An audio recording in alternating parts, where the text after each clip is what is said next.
정말 이 말씀대로 여러분의 모든 가정 가운데 이루어지기를 소망합니다. 아멘이 약하면 덜 임하겠죠. 정말로 복인데요. 오늘 귀한 말씀이 여러분의 가정과 또 몸된 교회 안에 또 여러분이 닿는 모든 손길 안에 충만하여질 수 있기를 소망합니다.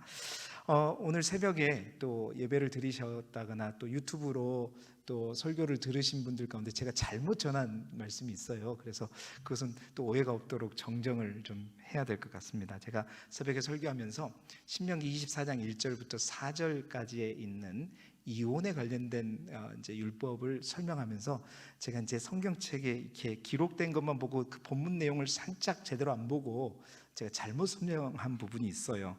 어떤 사람이 아내를 이제 맞이하게 되었는데 그 데려온 후에 수치되는 일이 발견되었을 때 제가 말씀드렸잖아요.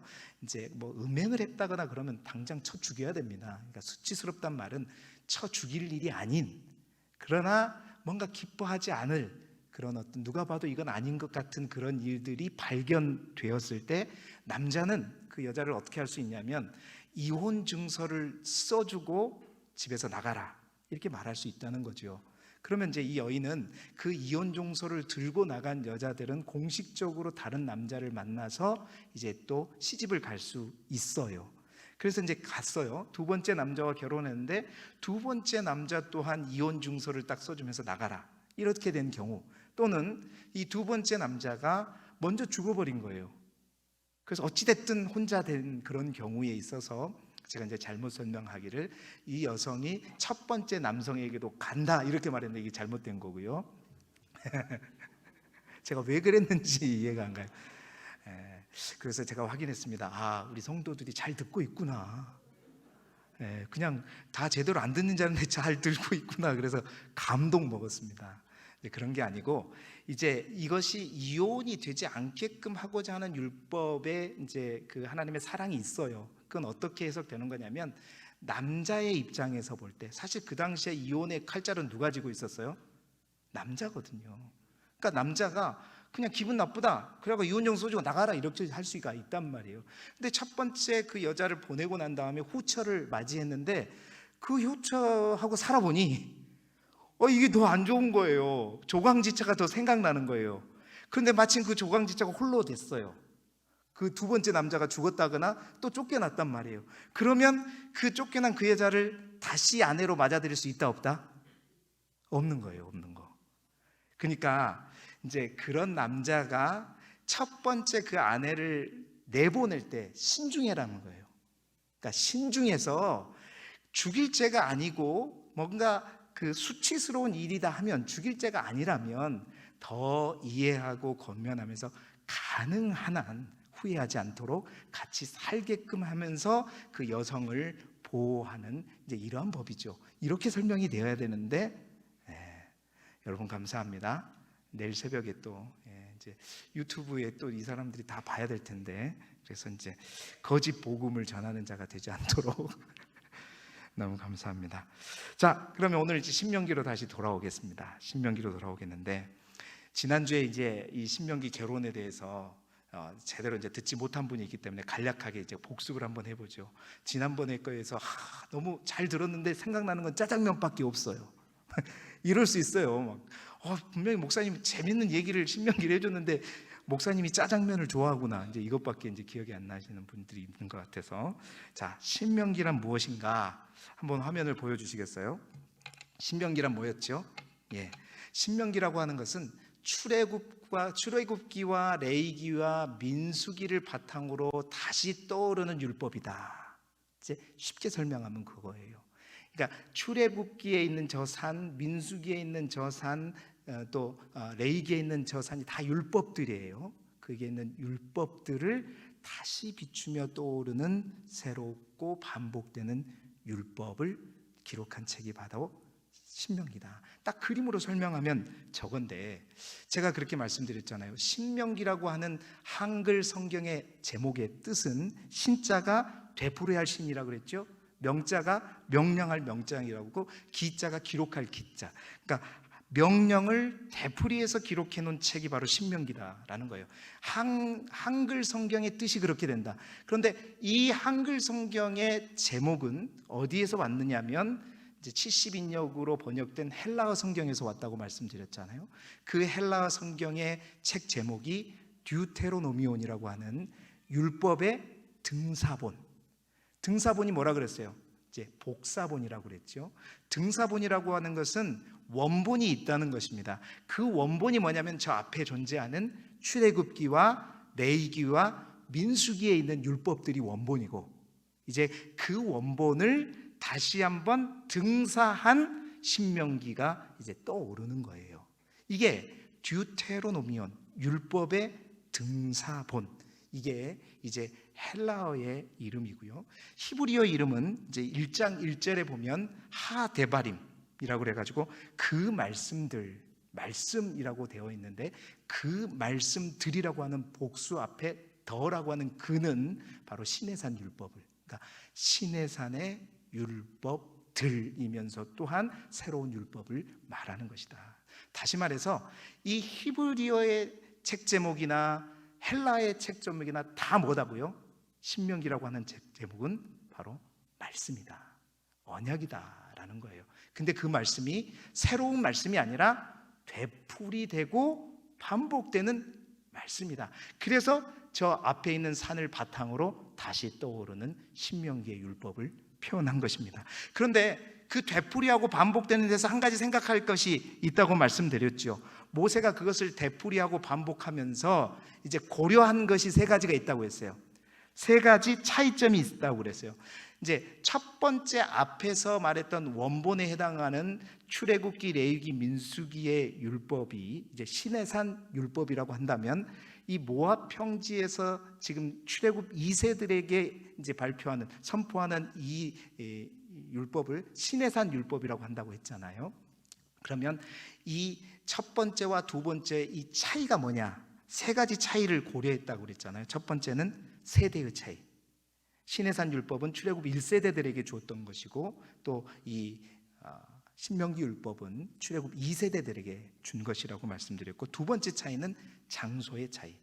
하나는 원본은 시내산에서 받은 율법이고, 이것은 어디예요? 지금 가나안 땅의 건너편에 있는 모압 평지에서 받은 율법이고, 세 번째는 뭐가 있다고 그래서 시간의 차이가 있다는 거예요. 이제 1세대들이 받았던 그 시간과 지금 모압 평지에서 받은 이 시간과는 몇 년의 시간 차이가 있다? 40년, 정확하게 말하면 38년의 차이가 있는 것이죠. 40년의 시간 차이. 그래서 장소 차이, 세대 차이, 시간의 차이, 이 세 가지를 고려해서 어떻게 등사했다, 되풀이했다. 그래서 첫 번째 정의를 제가 이렇게 했잖아요. 신명기란 출애굽 1세대와 2세대, 이게 세대차죠. 시내산과 모압 평지, 장소 차이죠.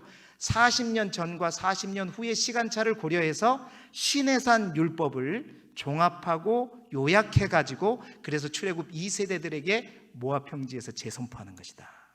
자, 여기에서 종합하고 요약할 때 또 어떤 방법으로 했냐? 세 가지가 있다고 했잖아요. 반복과 수정과 추가. 그때 제가 짜장면 얘기를 했던 거 아니에요, 그죠? 반복은 어떤 율법은, 예를 들어서 십계명 같은 것들은 그대로 반복, 그리고 어떤 것들은 수정을 했어요. 수정을 할 때 어떤 것은 삭제를 하고 어떤 것은 첨가를 하고 또 이런 식으로 수정을 가한 것이 있고, 또한 추가는 전혀 없던 것이 이제 새롭게 추가되는, 그래서 반복과 수정과 추가를 통해서 기존에 있는 시내산 율법을 종합하고 요약해서 출애굽 2세대들에게 어디에서? 모압 평지에서 재선포하는 것이 바로 신명기이다. 이러면 신명기에 대한 개념이 있는 싹 끝난 거예요.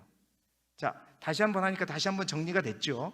자, 그런 가운데서 그렇다면 이러한 내용을 바탕으로 어떻게 신명기에다가 그거를 앉혀놨는가, 그 구조를 하면서 제가 어떤 아줌마가 장바구니를 많이 들고 있는 이 그림을 보여드렸잖아요. 한번 봐볼까요? 다시 한번. 보이시죠? 그래서 이쪽에 4개, 이쪽에 4개. 그래가지고 신명기는 이제 설교와 뭘로? 마지막 일로 되어 있더라. 그래서 제가 4 제가 그렇게 외웠다고 말씀드렸잖아요. 마지막 일, 모세의 마지막 일은 뭐냐면, 모세의 가장 마지막은 뭐예요? 모세가 죽는 거일 것이고, 그렇죠? 자, 그런데 목사님, 모세가 쓴 신명기라고 하는데 모세의 죽음을 어떻게 했습니까? 어렵죠. 예. 그래서 이제 거기까지 이해를 해내려고 하면 최초의 저자는 모세지만 그 다음에 이제 누군가가 그것을 최종 이제 수집해가지고 이제 다시 편집했다는 이제 그런 편집설이 나오게 되는 거예요. 그리고 자, 모세의 죽음이 나오겠죠. 그 다음에 죽기 전에 이제 이스라엘 백성들을 다 축복하는 축복이 나올 거고, 그 전에 이제 지도자권을 누구에게? 여호수아에게 승계를 해야 되는데, 여호수아에게 승계하고 죽기 전에 하나님께서 모세야, 너 노래 한 자리 불러라 그랬잖아요. 그래서 그 이스라엘 백성들이 뭔가를 기억하게끔 하기 위해서 32장에 모세가 노래로서 하나님의 뭔가를 이스라엘 백성들이 잊지 않도록 하기 위해서 그 모세의 노래가 하나 나오는데, 그게 바로 문제 그 승계 다음에 여호수아에게 지도자권을 승계하는 그 다음에 나온다. 그래서 승계하고 그 다음에 노래 부르고 그 다음에 어떻게 해요? 여호수아와 모든 이스라엘 백성을 축복하고, 그리고 어떻게 해요? 죽어요. 이게 이제 마지막 30장, 31장, 32장, 34장 아니지? 31장, 32장, 33장, 34장의 내용이고, 그 다음에 이제 앞에 있는 30장은 제가 이렇게 해요. 넷 이렇게 했잖아요. 30장은 전체가 하나의 큰 설교더라. 그러니까 신명기가 들어도 좀 어렵고 뭔가 기억날 듯 하면서도 잘 기억나지 않는 것은 이 신명기의 문체가 설교체이기 때문이에요. 그래서 이 신명기는 하나의 큰 설교인데, 첫 번째 1장부터 4장까지가 역사를 회고하면서 이스라엘 백성들의 역사 가운데 순종했던 역사, 불순종했던 역사를 통해서 이제 본론에서, 설교의 본론에서 말하고자 하는 이제 신명기 율법, 그 율법을 왜 너희가 꼭 순종해야 되는지에 대한 강한 동기부여를 하면서 설교를 열어가는 설교 서론에 해당하는 부분이 1장부터 4장 43절까지예요. 그리고 4장 44절부터 이제 5장부터 쭉 해갖고 26장까지가 이설교인데, 이 이설교도 이제 새벽에 오신 분들은 알 거예요. 5장부터 11장까지 5장에 십계명이 선포된 이후에 11장까지도 모세가, 제가 그 말 많이 하잖아요. 물가에 혼자 둔 어린아이를 바라보는 마음으로 이제 율법을 다시, 이제 새로운 율법을 선포하기 전에 정말 너희들이 꼭 지켜야 된다. 이거 정말 너희들의 생명줄이다. 이거 안 지키면 안 된다 하는 마음으로 다시 한번 5장부터 11장까지 1장부터 4장에 있는 내용처럼 역사를 회고하면서 꼭 다양한 방법으로 꼭 지켜야 돼. 안 지키면 안 돼. 말씀 가운데 살아야 돼. 그것을 또 한번 쫙 한단 말이에요. 그리고 12장부터 26장까지 이제 어려운 율법들이 계속됩니다. 오늘 새벽에 그래서 머리에 지나는 줄 알았어요. 마지막 22장부터 26장까지의 내용들을 요약하면서 제가 그 실수를 하게 된 거거든요. 그래서 12장부터 26장까지가 아까 실제적인 이제 율법들이 나와 있어요. 이게 이제 두 번째 설교의 본론이고, 이제 그 다음에 27장부터 30장까지가 이제 이러한 율법들을 이제 마지막으로 어쩔래? 서약하자. 제대로 하겠다고. 도장 찍자. 계약하자. 그 계약하자는 내용이 이제 27장부터 30장까지. 이것은 여기서 하면 안 되고 어떻게 해요? 가나안 땅에 들어갔을 때 이러이러한 절차로 나와 계약하자. 갱신하자. 이게 이제 삼설교의 내용이라는 것입니다. 그렇게 해서 이제 우리가 말했던 설교와 마지막 일로 이제 신명기가 구성되어 있는데, 오늘은 이제 그 삼설교를 바탕으로 해서 이제 신명기 개간 두 번째 시간을 함께 갖고자 합니다. 세 번째 설교는 아까 말씀드린 대로 시제가 미래예요. 그래서 왜냐하면 이제 가나안 땅에 들어갔을 때 너희들이 이제 나와 약속을 하자, 언약을 하자, 그런 가운데서 되어진 설교인데요. 신명기 5장 3절에 한번 띄워주시겠어요? 이미 이제 2설교가 시작될 때에 새로운 언약이 필요하다는 것을 얘기를 했었죠. 한번 읽어볼까요? 신명기 5장 3절에 시작. 이 언약은 여호와께서 우리 조상들과 세우신 것이 아니요 오늘 여기 살아있는 우리 곧 우리와 세우신 것이다. 자, 이제 앞으로 선포될 율법은 1세대들과 언약한 것이 아니라 오늘 여기 있는 우리, 그러니까 여러분, 그 우리에는 우리도 포함되지만 실제적인 우리에는 출애굽 2세대들 너희에게 해당되는 언약이다. 그래서 이 언약이 너희와 체결한 1세대들과 체결하는 것은 이미 끝났고 이제 2세대인 너희들과 함께 공식적으로 언약을 체결해야 된다라는 동기부여를 5장 3절에 해놓고 이제 율법을 장황하게 선포했던 것입니다. 이제 그 율법을 선포했으니 어떻게 해야 돼요? 이제 어떻게 언약할 것인가? 그 언약을 하는 방법이 27장 신명기 27장 1절부터 10절까지에 나와요. 이제 내일 우리가 새벽에 읽을 본문인데요. 신명기 27장 1절부터 10절까지 여러분 이제 읽으신 분들은 알겠지만 땅에 들어가는 날에 어떻게 이제 언약을 하냐면 여러분은 성경을 한번 보세요. 신명기 27장 2절에 보게 되면 큰 돌을 세우고 석회를 발라라. 그래가지고 3절에 보면 그 석회를 바른 곳에다가 율법의 모든 말씀을 그 위에 기록해가지고 그 돌을 에발산에 세워라. 4절에 에발산에 세워라 그러죠. 에발산은 이제 세겜에 있는 세겜 위아래에 있는 이제 그 산인데 그 에발산에 세우고 5절에 보니까 돌단을 쌓아라. 돌단을 쌓을 때 다듬지 않는 돌로 쌓아가지고 6, 7절에 보니까 그곳에서 번제와 화목제를 드리고 그 다음에 11절부터 26절에 보면 에발산과 그리심산 둘로 나누어서 에발산으로 올라가는 무리들은 그곳에서 저주를 선포하고 그리고 그리심산에 올라간 사람들은 그곳에서 축복을 선택함으로 이러한 방식으로 나와 계약하자. 도장을 찍자. 이게 뭐냐면 다시 한번 이제 1세대들을 위한 언약이 아니라 너희들과 계약을 체결하자라는 거예요. 이제 이 설교를 27장에 하고 실제적인 이 설교가 이루어진 때가 있겠죠. 그러면 실제적으로 언제 이루어졌는가? 여러분 거기다가 뭐 기록하실 분들은 기록하셔도 좋습니다. 여호수아 8장에 가보게 되면 여호수아 8장 30절부터 35절에 가보게 되면 이제 가나안 땅에 들어갔었을 때 그 세겜 위아래에 있는 에발산과 그리심산에 가서 이스라엘 백성들이 모세가 얘기한 이대로 이제 그곳에서 언약을 체결하게 되는 것이죠. 그렇게 함으로써 이제 신명기 율법은 더 이상 출애굽 1세대들을 위한 율법이 아니라 누구에게요? 출애굽 2세대들과 하나님과 계약된 율법으로 자리하게 되는 것이죠. 자, 이것을 이제 신명기는 사실은요 이러한 목적 때문에 기록되어 있습니다. 우리가 지금 창세기부터 쭉 내용을 봤지만 여러분 이 그림 처음에 여러분에게 제가 나눠줘 갖고 여러분들이 쇼크 먹었던 그림이에요. 이 그림이 보이시죠?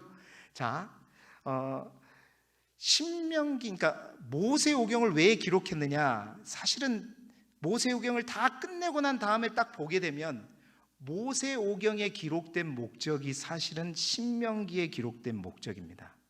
다시 말해서 모세오경이 전체적으로 기록된 이유는 뭐냐면요, 출애굽 2세대들이 드디어 가나안 땅에 도착하잖아요.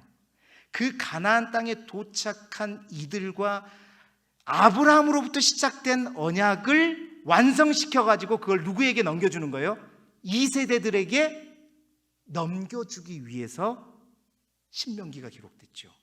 그렇다면 그 언약, 최초의 언약이 어떤 언약인가에 대한 설명이 이제 창세기부터 출애굽기, 레위기, 민수기, 신명기로. 잘 보세요, 여러분. 그래서 이 그림을 보시게 되면요, 이 창세기는 언약을 체결한 시작을 나타내는 것이고, 이 본론에 해당하는 출애굽기, 레위기, 민수기는 그 언약 속에 있는 이스라엘 백성들에게 구체적인 언약의 내용들을 설명해 주는 것이고, 신명기는 이 창세기와 출애굽기, 레위기, 민수기를 통해서 이제 만들어진 언약을 누구에게 최종적으로 넘기는 거예요? 출애굽 2세대들에게. 결국 모세오경을 그래서 제가 그림으로 쫙 그려보면 이렇게 됩니다. 이 에덴 동산이 이렇게 있죠. 이게 창세기를 나타낸 하나의 그림이에요. 이게 이제 에덴 동산에 봉우리가 2개 있는데, 이게 창세기 2장에 보면 에덴 동산이 나와 있기 때문에 봉우리를 2개를 그린 거고, 이 뒤에 보면 자, 구름 기둥과 불 기둥이 있는데, 여러분 구름 기둥과 불 기둥이 뭐처럼 보여요? 숫자 몇 수로 보이세요? 13으로 안 보이세요? 의도적으로 그렇게 그린 건데, 구름 기둥과 불 기둥이 최초로 나온 데가 어딘지 아세요? 몇 장인지 아세요? 출애굽기 13장에 나와요. 이게 아무것도 아닌 것 같지만 이게 기억나요. 나중에 에덴 동산 창세기 몇 장에 나온다? 창세기 2장이라고 그랬잖아요. 봉우리 2개. 그리고 구름 기둥과 불 기둥은 출애굽기 몇 장에 나온다? 13장. 이게 출애굽기를 나타내는 그림이고요. 이 출애굽기에 시내산인데 봉우리가 몇 개 있을까요? 하나, 둘, 셋, 넷, 다섯, 여섯, 일곱, 8개. 이걸 뭘 상징했냐면 모세가 시내산에 8번 등장하거든요. 그래서 그렇게 8개의 봉우리로 했고, 4번째 등장할 때 10계명과 언약서를 받았거든요. 그리고 6번째 등장할 때 성막법을 받았고요. 그 다음에 이제 마지막 8번째 등장할 때 제2적 이제 제사의 의미가 가미된 10계명을 다시 받는 내용이 나옵니다. 이 전체의 그림이 이제 시내산에 있었던 8차 등정, 그 가운데 시내산에 8번 왔다 갔다 하면서 그 자리에서 또 이제 성막에 대한 어떤 법, 레위기 법도 받았고, 또 출발하기 전에 민수기 앞에 있는 율법들도 받았죠. 그 모든 율법들을 이제 광야 40년을 지내고, 그죠? 반복하고 수정하고 추가해서 기존에 있는 원판 시내산 율법을 새로운 갱신판으로 이제 갱신하는 거, 이게 이제 신명기 법전이죠. 이게 신명기라는 거예요. 그래서 모세오경의 전체 기록된 목적은 창세기나 레위기나 민수기나 각자가 기록된 작은 목적들이 있지만, 모세오경 전체를 기록한 모세가 바라볼 때 모세오경의 기록 목적은 결국은 뭐냐면 언약을 갱신하기 위해서다. 여러분, 이건 굉장히 중요한 의미예요. 그렇다면 이 언약 갱신이 우리에게 어떤 의미를 가져다 주는 거기 때문에 이토록 중요하게 생각하게 되는가? 여러분, 신명기의 출애굽 1세대들에게 계약했던 계약이 2세대들에게 넘어온다는 이야기는 우리에게도 굉장히 큰 의미를 가져다 줍니다. 그것을 우리에게 분명하게 보여주는 신명기의 말씀이 신명기 29장 한번 봐볼까요? 신명기 29장 14절부터 15절까지의 말씀이에요. 우리 함께 읽어보겠습니다. 시작. 내가 이 언약과 맹세를 너희에게만 세우는 것이 아니라 오늘 우리 하나님 여호와 앞에서 우리와 함께 여기 서 있는 자와 오늘 우리와 함께 여기 있지 아니한 자에게까지이니 라고 되어 있단 말이에요. 자, 여기서 잘 보세요. 내가 이 언약과 맹세를 너희에게만 세우는 것이 아니라 오늘 우리 하나님 여호와 앞에서 우리와 함께 여기 서 있는 자는 누구일까요? 지금 출애굽 2세대죠. 지금 모세가 설교하면서 이 얘기를 하고 있는 거잖아요. 2세대들에게 오늘 우리 하나님 여호와 앞에서 우리와 함께 여기 있는 서 있는 자, 그러면 출애굽 2세대들을 말하는 거예요. 근데 거기에서 그치는 것이 아니라 보세요, 뭐라고 해요? 그 다음에 오늘 우리와 함께 여기에 있지 아니한 자에게까지이다. 여러분, 이곳에 함께 있지 않는 자에게까지 미친다라는 말이죠. 이 언약의 갱신의 의미가. 그러면 그 여기에 함께 있지 아니한 자는 누구를 의미하는가?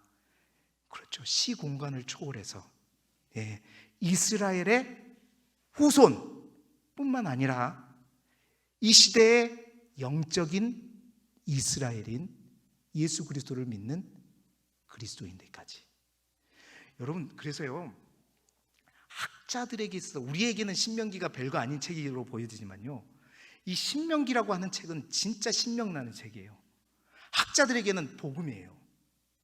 신명기가 없다면요, 이 이스라엘에게 약속한 하나님의 약속과 언약은 이스라엘에게서 끝나요.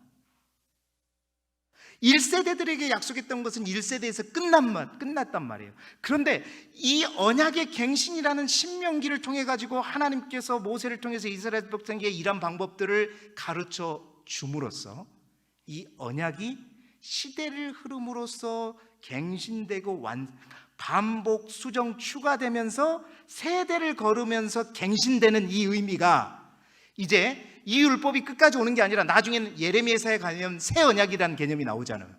그 새 언약이 똑같은 거예요.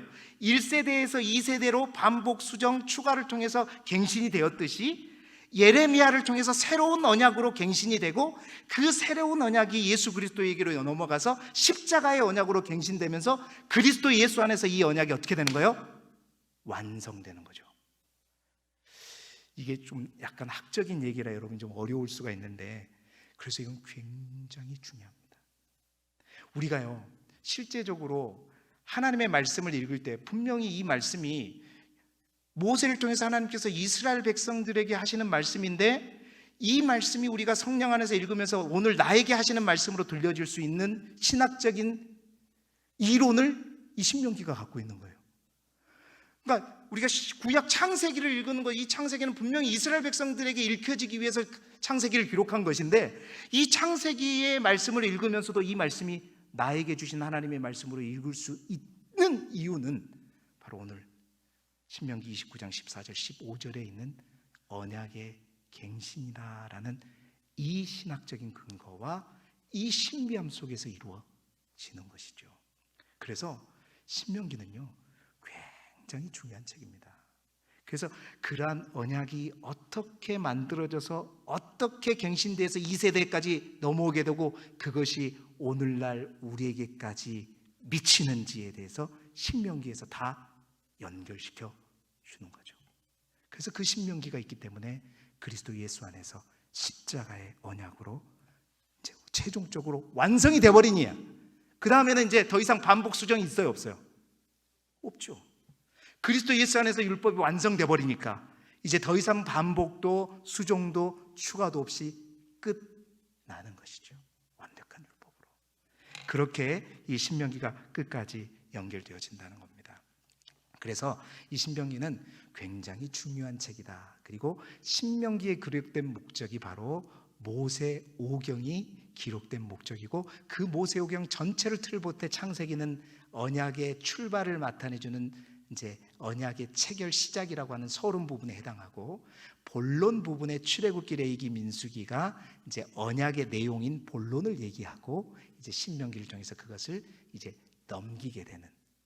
여러분, 신명기 율법의 1설교, 2설교, 3설교 구조하고 똑같이 모세오경이 되어 있는 거예요. 이제 귀 있는 자는 들을지어다. 이게 참 어떻게 설명해야 될지 모르겠지만 오케이, 넘어가시고. 그리고 또 하나, 이제 모세는요, 이렇게 해서 27장까지 싹 다 얘기한 다음에 28장에 마지막 경고를 하면서 끝냅니다. 그 마지막 경고가 뭐냐? 이제 선택하라는 거예요. 내가 이제 다 얘기했다, 다 선포했다. 너희들이 선택은 너희 몫이다. 너희가 하나님의 말씀을 잘 선택해서 그것을 순종하는 것을 선택하면 너희가 못 받을 것이고 복을 받을 것이고, 너희가 이 말씀을 따르지 않고 불순종하게 되면 너희 인생이 어떻게 될 것이다? 불순종하면 저주를 받게 될 것이다. 이것이 바로 이제 28장의 마지막 모세가 강조하고 있는 내용입니다. 그 강조하고 있는 내용을 통해 가지고 이제 이 축복, 이제 그 축복과 저주에 관련된 이 사상은 레위기 28장에도 우리가 26장에도 나와 있었죠. 그래서 이제 그 뿌리로 해가지고 선택은 우리가 해야 된다. 마지막 이제 어떻게 살래? 말하는 겁니다. 그래서 이 축복과 저주의 사상이 이스라엘 백성들에게 또 굉장히 커다란 영향을 미쳐요.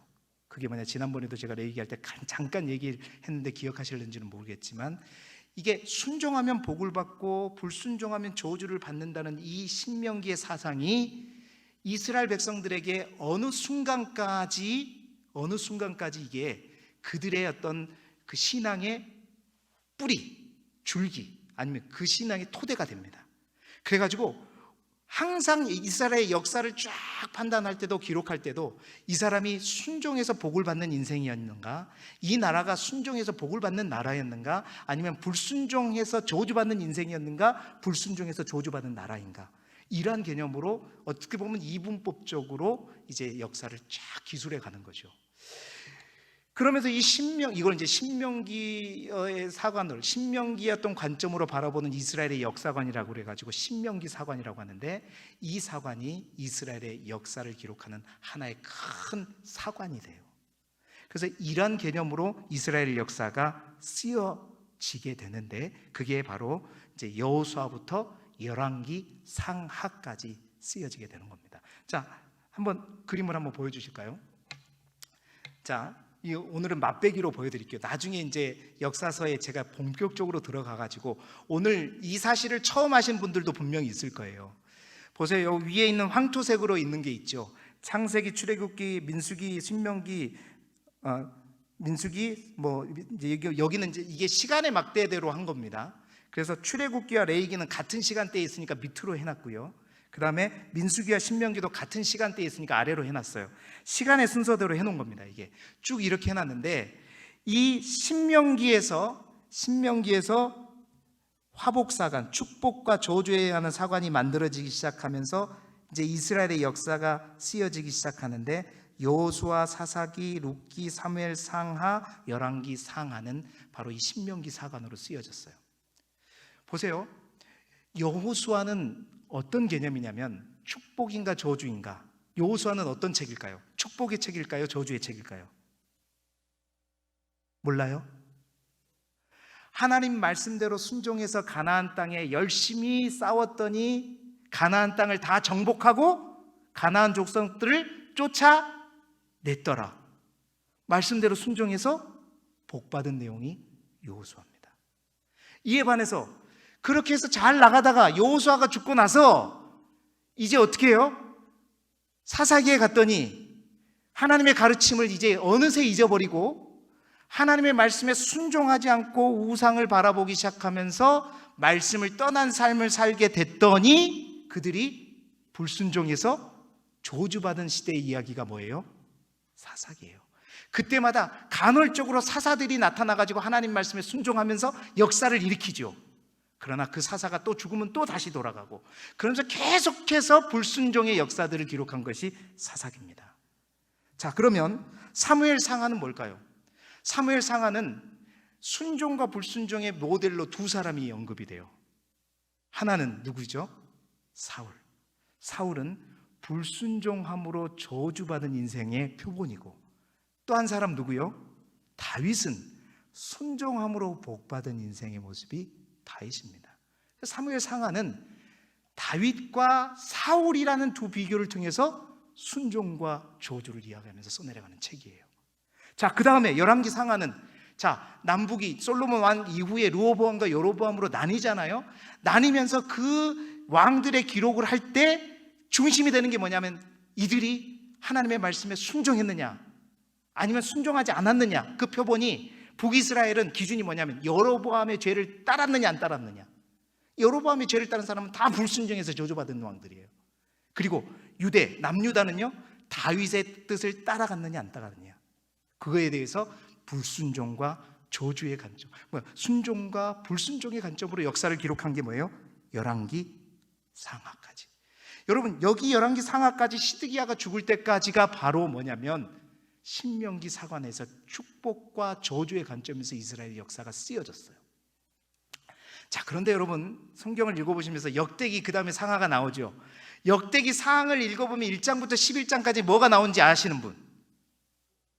족보! 와, 맞아요.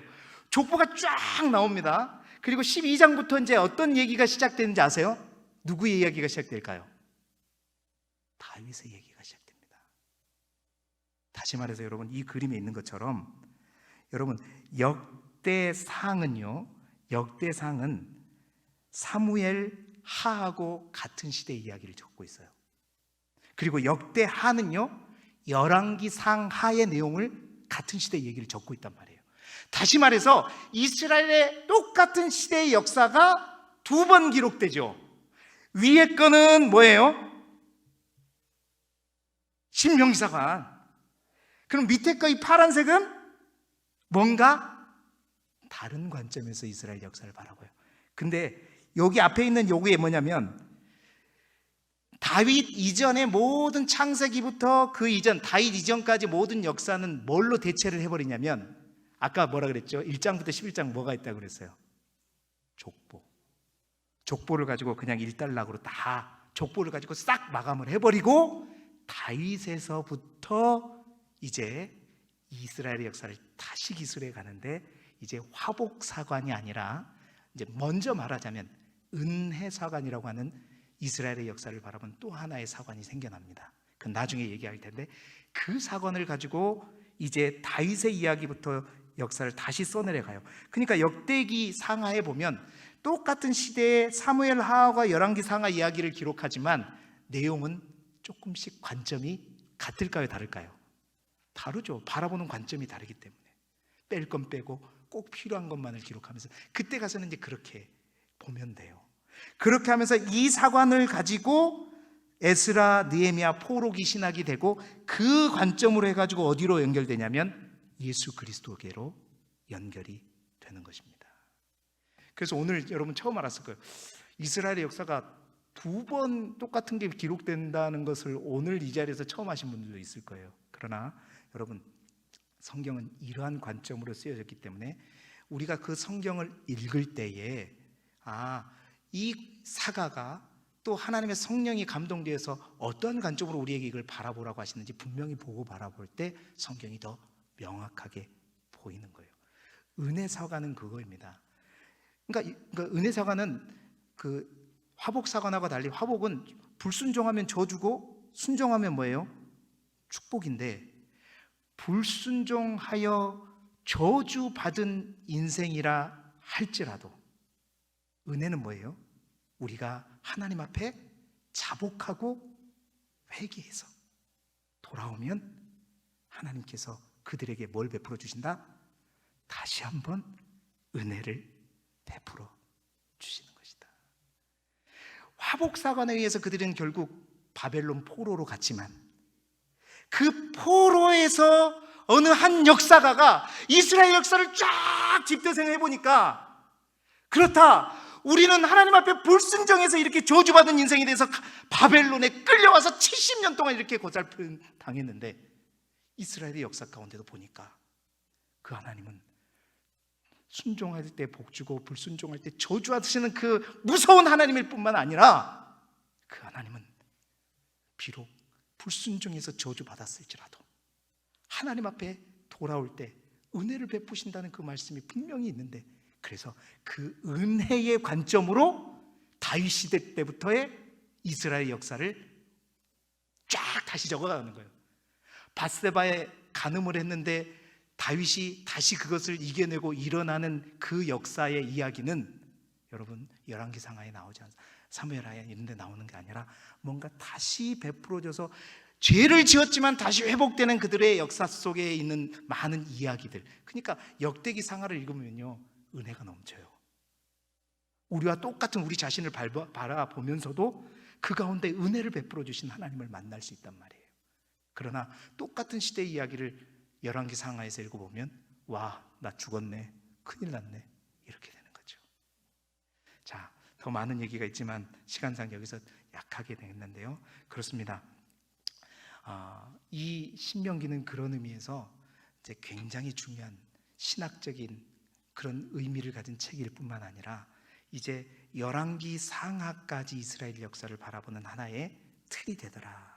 그래서 그 틀을 가지고 우리가 이제 하나님의 말씀을 바라보면서 불순종해서 저주받은 인생의 삶을 바라볼 때는 우리가 반면교사를 삼으면 되는 것이고, 순종해서 복받은 인생을 바라보면서 우리 또한 그러한 삶을 살아가면 되는 것이죠. 자, 그러면서 오늘 우리가 읽었던 28장 1절부터 28장의 내용은 그 축복과 저주에 관한 말씀을 하고 있는데 1절부터 14절까지가 축복에 관한 내용이고 15절부터 68절까지가 불순종에서 저주에 관한 얘기단 말이에요. 하나님께서 보세요. 축복의 얘기는 14절밖에 안 돼요. 근데 저주의 얘기는 54절이에요. 4-5배가 된단 말이에요. 그 말은 정말 가나안 땅이 만만치 않다. 거기서 정말 너희들이 잘해야 된다. 그래서 불순종해서 저주받는 것에 대해서 많이 얘기해요. 예방주사를 막 놓는단 말이에요. 그럼에도 불구하고 이스라엘 백성들은 어떻게 되죠? 하나님께서 불순종해서 저주받은 그 예대로 그대로 살아가 버리죠. 그래서 얼마나 우리가 하나님 앞에 교만하지 말아야 되는지, 정말로 이 축복을 받는 삶이 사실은 만만치는 않다. 가나안 땅에서. 그래서 우리가 싸우고 몸부림쳐야 된다라는 얘기를 하고 있는 것입니다. 그러나 분명한 것은 우리가 그 축복을 여는 분명한 열쇠가 뭐다? 그것이 바로 28장 우리가 오늘 읽었던 1절에 있는 거예요. 우리가 수많은 축복들, 아름다운 축복들이 비록 14절에 걸쳐서 되어 있지만 그 축복을 여는 열쇠는 우리가 노력해서 된다는 것이 아니라 우리가 여호와의 명령, 모든 명령을 지켜 행하면 내 하나님 여호와께서 너를 모든 민족이 뛰어나게 하실 것이고, 그 말씀을 청종하게 될 때 너희가 성읍에서나 어디에서나 들어갈 때나 나갈 때나 또한 머리가 되고 꼬리가 되지 않고 또한 위에만 있고 아래만 있지 않는, 때를 따라 하늘의 문을 여셔서 비를 내리시는 놀라운 은혜와 축복을 내려주시는 것이다. 여러분, 우리의 삶이 날마다 하나님의 말씀을 붙들고 하나님께 더욱더 가까이 가는 인생이 되기를 소망합니다. 제가 항상 얘기하는 거지만 복이 하나님이 아니고 하나님이 복이죠. 말씀을 쫓아갈 때 복은 따라오는 것인데 복을 쫓아가면 하나님의 말씀에 우리는 순종하지 못합니다. 1+1, 말씀을 붙들고 순종을 택하면 복은 +1으로 오는 거예요. 오늘도 그 말씀을 붙들고 여러분의 인생 가운데 정말로 하나님이 주시는 복을 세워보아라, 이 찬송을 우리 모두가 부를 수 있게 되기를 주님의 이름으로 축복합니다.